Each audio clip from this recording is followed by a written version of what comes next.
तेल अवीव धमाके के बाद वेस्ट बैंक में हलचल तेज हो चुकी है और वेस्ट बैंक में इजरायली सेना की तैनाती को लेकर भी खबर आई है। आपको बता दें, आईडीएफ की 3 बटालियन तैनात की गई हैं और वेस्ट बैंक में ऑपरेशन की हो सकती है शुरुआत।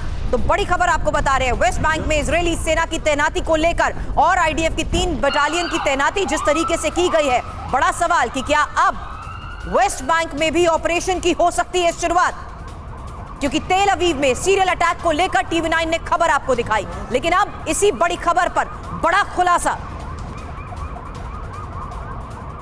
और अब इजरायली रक्षा मंत्री कैट्स का बयान आपके सामने होगा, जो कह रहे हैं कि फिलिस्तीनी आतंकी संगठन ने हमले को अंजाम दिया। वेस्ट बैंक में एक्टिव गुटों ने हमला किया है, तो फिलिस्तीनी आतंकी संगठनों ने हमले को अंजाम दिया है, यह दावा किया जा रहा है। लेकिन गाजा को तबाह करने के बाद नेतन्याहू के एक बड़े प्लान के बारे में ही सबसे बड़ा खुलासा, क्योंकि तेल अवीव में सीरियल अटैक को लेकर बड़ी खबर आज सामने आई, जिसके बाद यह बयान भी सामने आया इजरायली रक्षा मंत्री कैट्स का, जो कह रहे हैं कि फिलिस्तीनी आतंकी संगठन ने हमले को अंजाम दिया है, वेस्ट बैंक में एक्टिव गुटों ने हमले को अंजाम दिया है। लेकिन जिस तरीके से ये हमले हुए हैं, उन हमलों को देखकर तरह तरह की बातें कही जा रही हैं। पश्चिमी मीडिया में यहां तक कहा जा रहा है कि तेल अवीव में हमलों के पीछे खुद नेतन्याहू का हाथ है।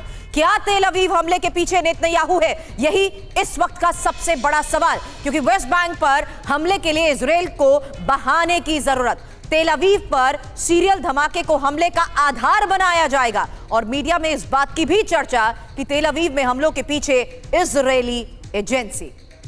तेल अवीव हमलों पर कई सवाल उठ रहे हैं। हमलों को आधार बनाकर नेतन्याहू वेस्ट बैंक में क्या अभियान चला सकते हैं? इसी बड़े सवाल के साथ मेरे सहयोगी मनीष झा के साथ सुमित चौधरी इस वक्त हमें ज्वाइन कर चुके हैं। मनीष, सवाल यही है कि आखिर नेतन्याहू का ये प्लान है क्या? ये बात मैं इसलिए कह रही हूं क्योंकि जो बात मैंने अभी यहां पर रखी, क्या हमलों को आधार बनाकर ही नेतन्याहू वेस्ट बैंक में अभियान चला सकते हैं? देखिए, ये बात तो जग जाहिर है कि गाजा के बाद इजराइल के निशाने पर वेस्ट बैंक है, इसमें कोई दो राय नहीं है।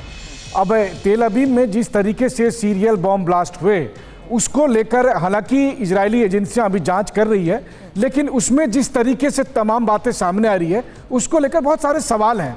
सवाल ये भी है कि कहीं ये कोई इंटरनल कॉन्स्पिरेसी तो नहीं है, कहीं ये कोई बहाना तो नहीं है जिसके जरिए इजराइल वेस्ट बैंक पर अटैक करने लगे। तो ये कहा जाए कि देखो, अब हमास जो गाजा में पहले एक्टिव था, उसी तरह से हमास और दूसरे आतंकी संगठन अब इजराइल को निशाना बना रहे हैं। तो जैसे हमने गाजा को तबाह किया, चलो अब वेस्ट बैंक को तबाह करेंगे। वेस्ट बैंक में ऑलरेडी ऑपरेशन चल रहा था और उन ऑपरेशंस को अब और ज़्यादा इंटेंसिफाई कर दिया गया है। इसके बावजूद कि तेल अवीव में हुए हमले को लेकर जाहिर है बहुत सारे सवाल हैं। और सबसे बड़ी बात यह है कि आप देखिए, जिस तरीके से हमास या फिलिस्तीनी संगठन, अमूमन वेस्ट बैंक वाले जो संगठन है, वो क्या करते हैं कि वो आत्मघाती हमला ज़्यादा करते हैं, वो इस तरह से छुपकर अटैक करने की कोशिश नहीं करते।